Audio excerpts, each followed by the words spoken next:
স্নায়ুতন্ত্র। স্নায়ুতন্ত্র অর্থাৎ nervous system.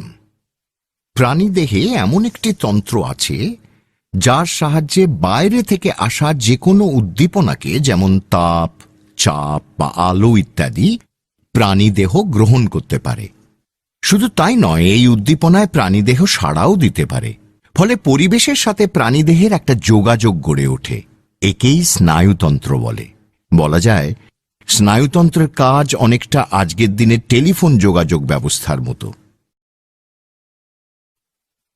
স্নায়ুতন্ত্রের উপাদানগুলি হল স্নায়ুকোষ বা নিউরন, ধারক কোষ বা নিউরোগ্লিয়া, স্নায়ু বা নার্ভ, স্নায়ুগ্রন্থি বা গ্যাংলিয়া এবং সাইন্যাপস।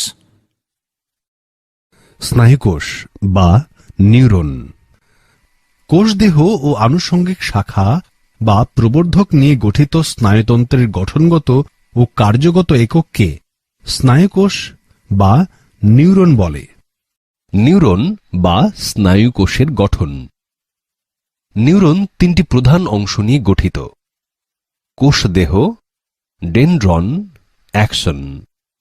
এছাড়াও অন্যান্য অংশগুলি হল নিউরোফাইব্রিল, ডেনড্রাইট, নিজল দানা, নিউক্লিয়াস, গলগি বস্তু, নিউরোপ্লাজম, অ্যাক্সন হিল্ক, সোয়ান কোষ, মেডুলারি আবরণ, এক্সোপ্লাজম, র্যানভিয়ারের পর্ব, নিউরোলেমা, প্রান্তবুরুষ।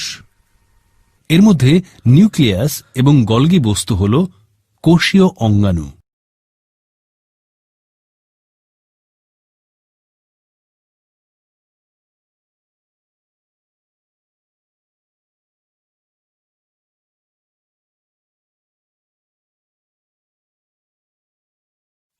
নিউরনের প্রকারভেদ: সংজ্ঞাবহ বা সংবেদী বা অন্তর্মুখী নিউরন, আজ্ঞাবহ বা চেষ্টীয় বা বহির্মুখী নিউরন, সহযোগী বা অন্তর্বর্তী নিউরন। স্নায়ুতন্ত্র। এবার জেনে নিই স্নায়ুকোষ, স্নায়ুতন্তু ও স্নায়ুর মধ্যে সম্পর্ক কি। স্নায়ুতন্ত্রের গঠন ও কার্যগত একক হল নিউরন।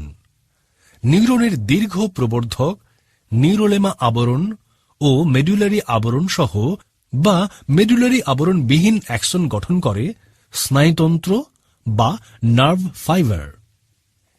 এরূপ এক বা একাধিক নার্ভ ফাইবার রক্তবাহযুক্ত যোগকলার আবরণে আবৃত হয়ে গঠন করে নার্ভ বা স্নায়ু, অর্থাৎ নিউরন দিয়ে তৈরি হয় নার্ভ।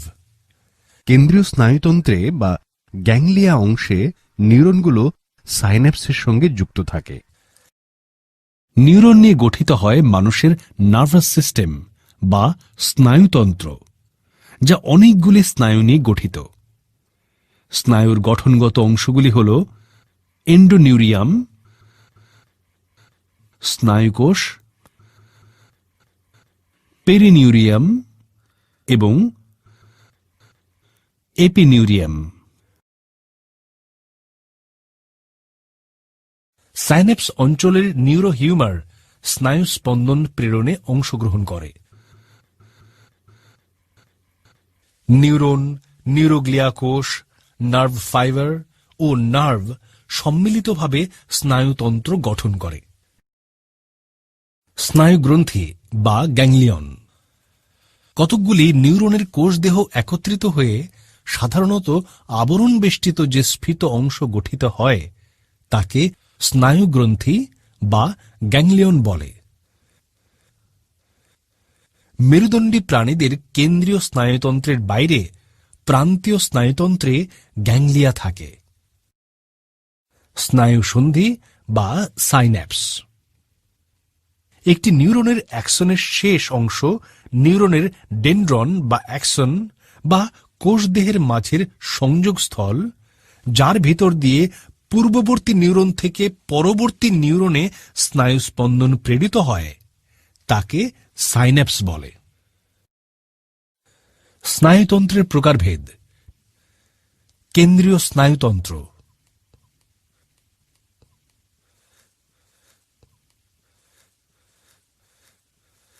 প্রান্তীয় স্নায়ুতন্ত্র, স্বয়ংক্রিয় বা অটোনমিক স্নায়ুতন্ত্র।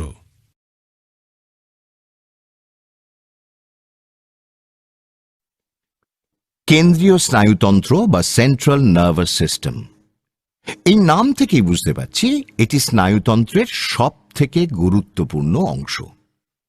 মানুষ সহ মেরুদণ্ডী প্রাণীদের কেন্দ্রীয় স্নায়ুতন্ত্রটি মস্তিষ্ক অর্থাৎ ব্রেন ও সুষুম্না কাণ্ড বা স্পাইনাল কর্ড নিয়ে তৈরি।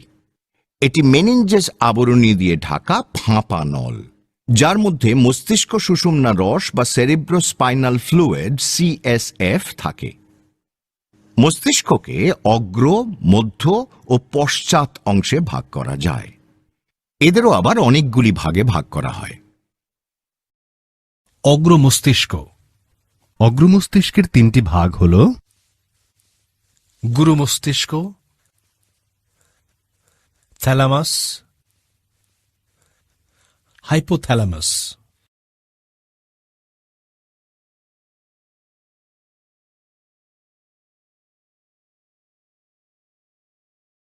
গুরু মস্তিষ্ক সকল চেষ্টীয় ক্রিয়ার প্রধান কেন্দ্ররূপে কাজ করে।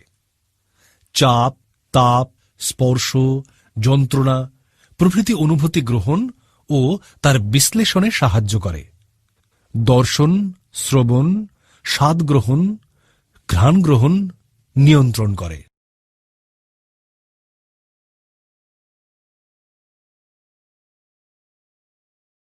থ্যালামাসের কাজ হল মানসিক আবেগ ও অনাল গ্রন্থির ক্রিয়া নিয়ন্ত্রণ করা।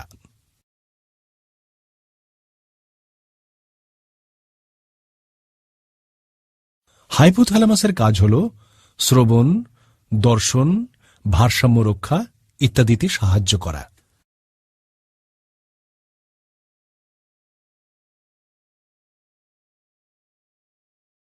মস্তিষ্কের তিনটি ভাগ হল লঘু মস্তিষ্ক, পন্স, সুষুম্না শীর্ষক।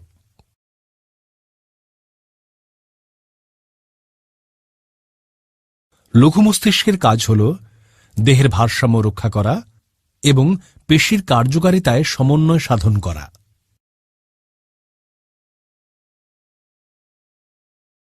পন্সের কাজ হল মধ্য মস্তিষ্ক ও সুষুম্না শীর্ষকের মাঝের সংযোগ রক্ষা করা। সুষুম্না শীর্ষকের কাজ হল হৃৎস্পন্দন, শ্বাসক্রিয়া, খাদ্য গ্রহণ, ঘর্ম নিঃসরণ ইত্যাদি নিয়ন্ত্রণ করা।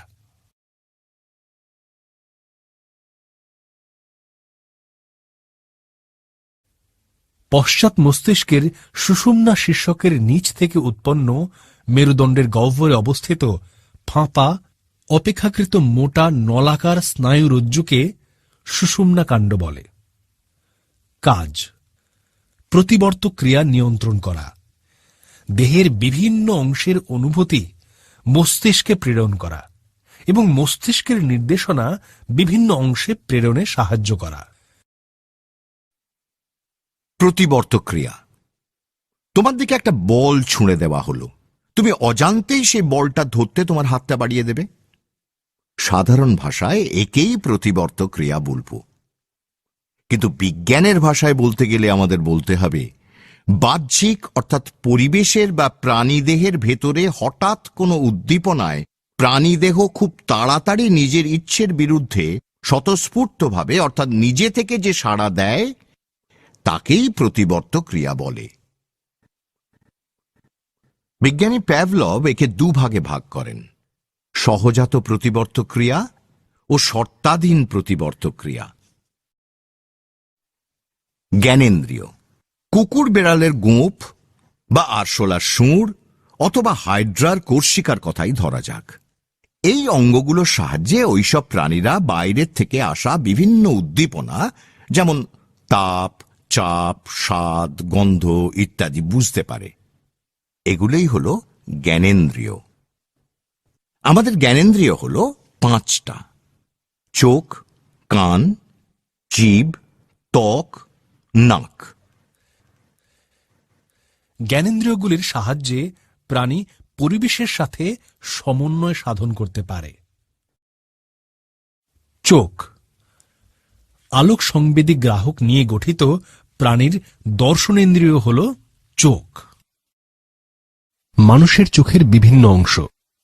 মানুষের চোখের অংশগুলিকে প্রধানত দুভাগে ভাগ করা যায়: অক্ষিগোলক ও আনুষঙ্গিক অংশ। অক্ষিগোলক 3টে অংশ নিয়ে গঠিত হয়: আবরণ বা পর্দা, লেন্স ও প্রকোষ্ঠ, এবং আনুষঙ্গিক অংশের অন্তর্গত অংশগুলি হল রক্ষক অংশ, অশ্রুগ্রন্থি ও চেষ্টীয় অংশ।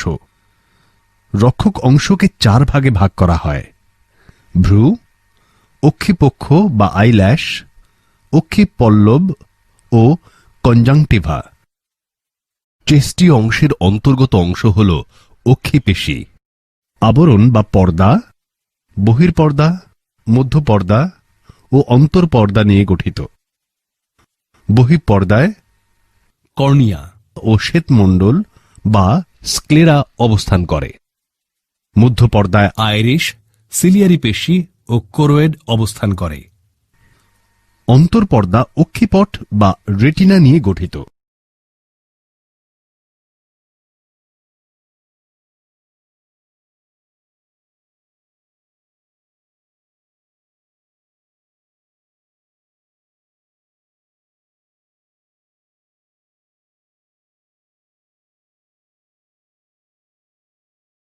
লেন্স আলোর প্রতিসরণ ঘটানো। সিলিয়ারি বডি ও সাসপেন্সরি লিগামেন্ট লেন্সটিকে যথাস্থানে ধরে রাখে এবং এরা বক্রতার হ্রাস বৃদ্ধি ঘটায়।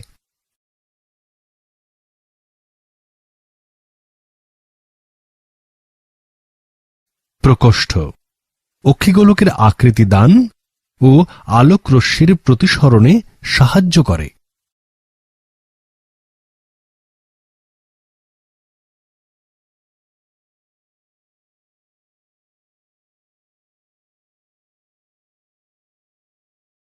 ভ্রু চোখের রক্ষণে সাহায্য করে।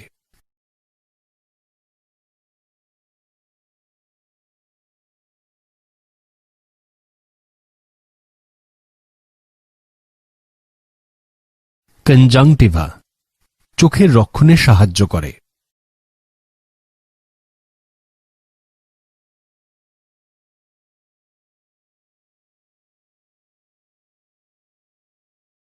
অক্ষিপেশী অক্ষিগোলকের সঞ্চালনে সাহায্য করে।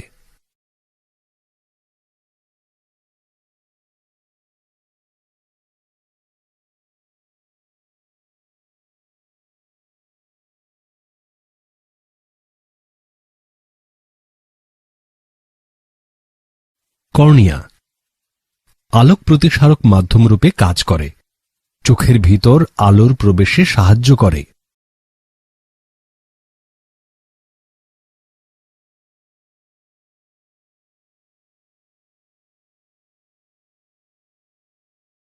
শ্বেতমণ্ডল অক্ষিগোলকের নির্দিষ্ট আকৃতি দান, রক্ষণ ও দৃঢ়তা দানে সাহায্য করে।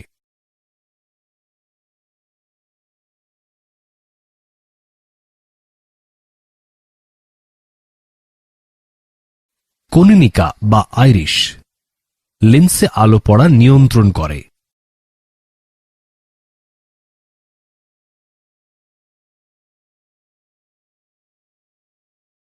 সিলিয়ারি বডি ও সাসপেন্সরি লিগামেন্ট লেন্সকে যথাস্থানে ধরে রাখে এবং প্রয়োজনে সংকুচিত হয়ে লেন্সের বক্রতার হ্রাস বৃদ্ধি ঘটায়।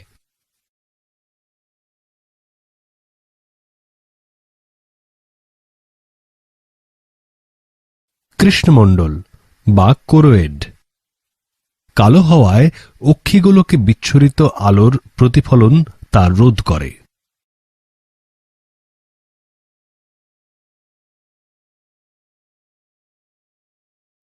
অক্ষিপট বা রেটিনা আলোক সুবিধি স্তর। এখানে বস্তুর উল্টো প্রতিবিম্ব গঠিত হয়। এবং এই অনুভূতি অপটিক স্নায়ুর মাধ্যমে মস্তিষ্কে প্রেরিত হয়।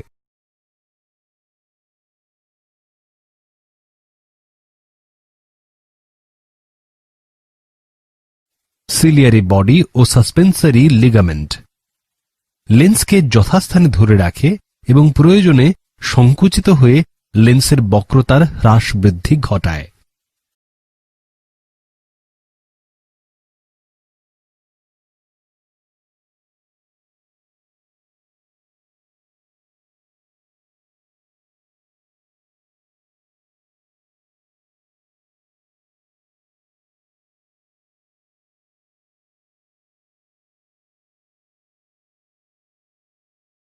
উপযোজন বা অ্যাকোমোডেশন চোখের লেন্সের সাথে যুক্ত পেশি ও তন্তু সাহায্যে লেন্সের বক্রতার হ্রাস বৃদ্ধি ঘটিয়ে ফোকাস দূরত্বের প্রয়োজনীয় পরিবর্তনের মাধ্যমে দূরের ও কাছের বস্তু দেখার চোখের এই অভিযোজনকে উপযোজন বলে।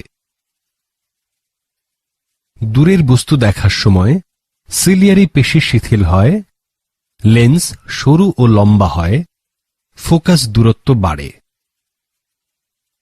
কাছের বস্তু দেখার সময় সিলিয়ারি পেশির সংকোচন ঘটে, সাসপেন্সারি লিগামেন্টের টান কম হয়। দৃষ্টির ত্রুটি এবং সংশোধন মায়োপিয়া বা দূরদৃষ্টির ত্রুটি ব্যক্তির দূরের বস্তু দেখতে অসুবিধা হয়, কিন্তু কাছের বস্তু দেখতে অসুবিধা হয় না। অক্ষিগোলক স্বাভাবিকের চেয়ে লম্বা হয়। দূরের বস্তু থেকে প্রতিফলিত সমান্তরাল রশ্মি রেটিনার আগেই প্রতিচ্ছবি তৈরি করে। ত্রুটি সংশোধনীয় ব্যবস্থা অবতল বা বাইকনকেভ লেন্স ব্যবহার করে রেটিনার প্রতিচ্ছবি তৈরি করা হয়। হাইপারমেট্রোপিয়া বা নিকট দৃষ্টির ত্রুটি ব্যক্তির কাছের বস্তু দেখতে অসুবিধা হয়, কিন্তু দূরের বস্তু দেখতে অসুবিধা হয় না। কারণ অক্ষিগোলক স্বাভাবিকের চেয়ে ছোট হয়, ফলে বস্তু থেকে প্রতিফলিত সমান্তরাল রশ্মি রেটিনাকে ছড়িয়ে প্রতিচ্ছবি তৈরি করে। ত্রুটি সংশোধনীয় ব্যবস্থা উত্তল বা বাইকনভেক্স লেন্স ব্যবহার করে রেটিনার প্রতিচ্ছবি তৈরি করা হয়। প্রেসবায়োপিয়া বা চালসে বয়সের কারণে নিকট দৃষ্টিজনিত ত্রুটি। কারণ লেন্সের স্থিতিস্থাপকতা হ্রাসের ফলে উপযোজন বাধা পায়। ত্রুটি সংশোধনীয় ব্যবস্থা বাইফোকাল চশমা, ট্রাইফোকাস বা লেন্সের ব্যবহার। উপযোজনজনিত ত্রুটি ছাড়াও চোখের কিছু ত্রুটি দৃষ্টিশক্তি নষ্ট করে। তার মধ্যে দুটি হল ক্যাটারাক্ট বা চোখে ছানি পড়া, গ্লোকোমা প্রভৃতি। ক্যাটারাক্ট বেশি বয়সে প্রোটিনের ক্ষয়জনিত কারণে লেন্স অস্বচ্ছ হয়ে যায়, ফলে আলো লেন্স ভেদ করে পৌঁছতে পারে না। প্রতিকার শল্য চিকিৎসার দ্বারা লেন্স প্রতিস্থাপন, কৃত্রিম লেন্সের ব্যবহার বা চশমায় কনভেক্স লেন্স ব্যবহার বা লেজার চিকিৎসা। গ্লোকোমা বয়সে বা অন্যান্য বিপাকীয় ত্রুটিজনিত কারণে ভিট্রিয়াস হিউমারের ক্ষরণ বৃদ্ধি পায়। প্রতিকার সময়ে চিকিৎসা হলে ভালো হয়।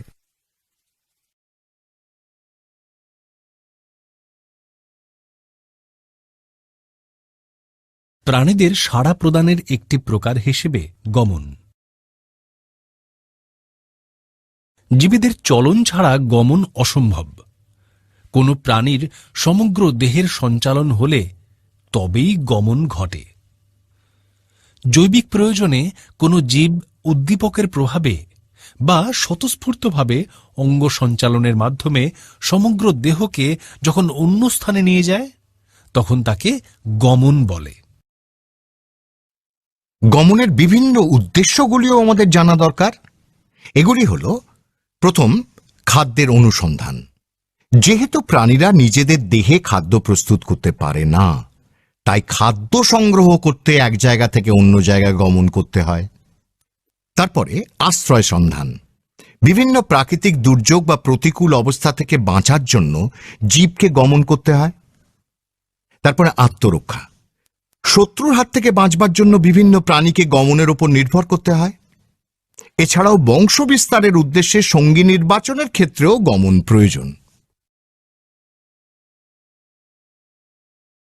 বিভিন্ন ধরনের প্রাণীর গমন।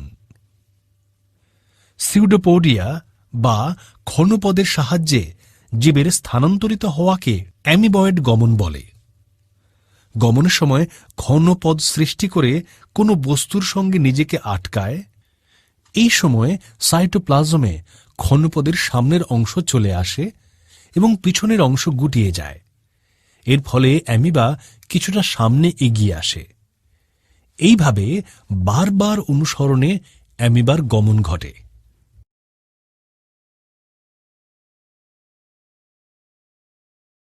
সিলিয়ার সাহায্যে প্যারামেসিয়ামের গমন। সিলিয়ার সুশৃঙ্খল সঞ্চালনের মাধ্যমে জীবের স্থানান্তরিত হওয়াকে বলে সিলিয়ারি গমন। এককোষী প্যারামেসিয়ামের সমস্ত কোষগাত্রে অর্থাৎ চারপাশে অসংখ্য সিলিয়া বর্তমান। সিলিয়ার চলন মেটাক্রোনাস ছন্দে সঞ্চালিত হয়। এই সঞ্চালনের প্রয়োজনীয় শক্তি যোগান দেয় এটিপি, যা সিলিয়ার গঠনগত উপাদান অনুনালিকাতে বর্তমান।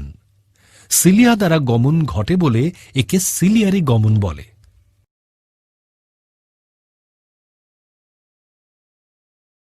ফ্ল্যাজেলার সাহায্যে ইউগ্লিনার গমন। ফ্ল্যাজেলার সুশৃঙ্খল সঞ্চালনে জীবের স্থানান্তরিত হওয়াকে বলে ফ্ল্যাজেলারি গমন। এককোষী ইউগ্লিনার কোষ আবরণের বাইরে সুতোর মতো অঙ্গাণু হল ফ্ল্যাজেলাম। ফ্ল্যাজেলামের গোড়া থেকে অগ্রভাগ পর্যন্ত একাধিক কোষ সংকোচন প্রসারণ তরঙ্গের আকারে ছড়িয়ে পড়ে। তরঙ্গ দু প্রকার বলের সৃষ্টি করে। প্রথম বলের প্রভাবে ইউগ্লিনা সামনের দিকে ও দ্বিতীয় বলের প্রভাবে ইউগ্লিনা আবর্তিত হয়। এইভাবে ইউগ্লিনার গমন ঘটে।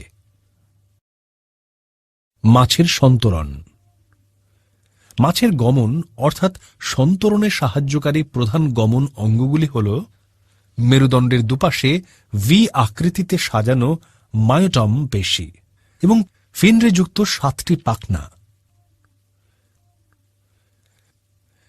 মাছের সন্তরণে পাখনার ভূমিকা। মাছের দেহের ফিনরেযুক্ত প্রসারিত অংশ যা মাছকে জলের বিভিন্ন তলে যাতায়াত ও এগিয়ে যেতে সাহায্য করে। মাছের সন্তরণে মায়োটম পেশির ভূমিকা। মাছের দেহের মাথা থেকে লেজ পর্যন্ত মেরুদণ্ডের দুপাশে অবস্থিত ভি আকৃতির খণ্ডিত পেশিগুলিকে মায়োটম পেশি বলে। এদের সংকোচন ও প্রসারণের ফলে মাছের দেহ ঢেউয়ের মতো একান্তরভাবে ডান ও বাম দিকে আন্দোলিত হয়। এই আন্দোলনের ফলে সৃষ্ট বল ও লেজের পর্যায়ক্রমিক ডান ও বাম দিকে নৌকোর হালের মতো ঝাপটার ফলে সৃষ্ট বলের প্রভাবে মাছের সম্মুখ গমন হয়। মায়োটম পেশির সংকোচনের ফলে লেজ ও দেহাংশ ডান দিকে বেঁকে গেলে জলের প্রতিরোধী বলের প্রভাবে দেহ বাম ও সামনের দিকে এগিয়ে যায়।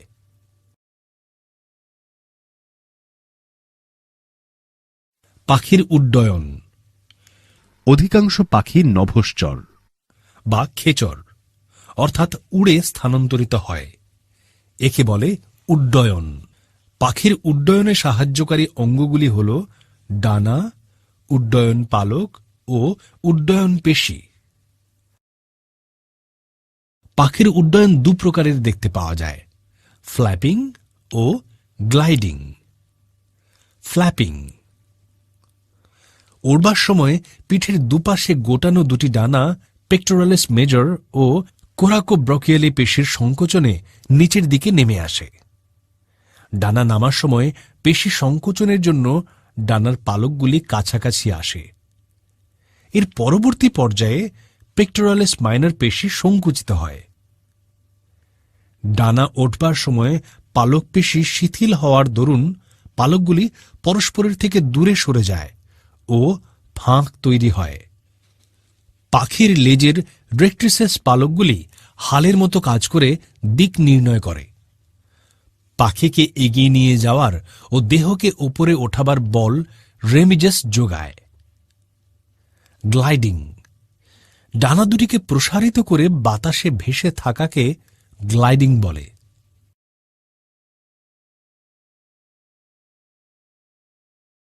মানুষের গমন, গমনে অস্থি, অস্থিসন্ধি এবং পেশি মুখ্য ভূমিকা পালন করে। এদের ক্রিয়া নিয়ন্ত্রিত হয় লঘু মস্তিষ্ক ও অন্তঃকর্ণ দ্বারা। ফ্লেক্সর ও এক্সটেন্সর নামক পেশির সংকোচন ও প্রসারণে পদদ্বয়ের কঙ্কাল চালিত হয়। ফ্লেক্সর পেশির সংকোচনে হাঁটু ভাঁজ হয় ও এক্সটেন্সর পেশির প্রসারণে পায়ের বিভিন্ন অংশ সামনের দিকে এগিয়ে যায়। গমনের সময় দেহের ভারসাম্য রক্ষা করে লঘু মস্তিষ্ক। অন্তঃকর্ণের ভেস্টিবিউলে ও অর্ধবৃত্তাকার নালীর অ্যাম্পুলাতে সংবেদনশীল কোষ বর্তমান। এখানকার এন্ডোলিম্ফে অটোলিথ কণিকা ভেসে থাকে। দেহভঙ্গিমা পরিবর্তিত হলে অটোলিথের মাধ্যমে সংবেদনশীল কোষগুলি উদ্দীপিত হয়। এছাড়া লঘু মস্তিষ্ক গুরু মস্তিষ্কের গোলার্ধ থেকে তথ্য সংগ্রহ করে হাত ও পায়ের চলনের সমন্বয় ঘটায়।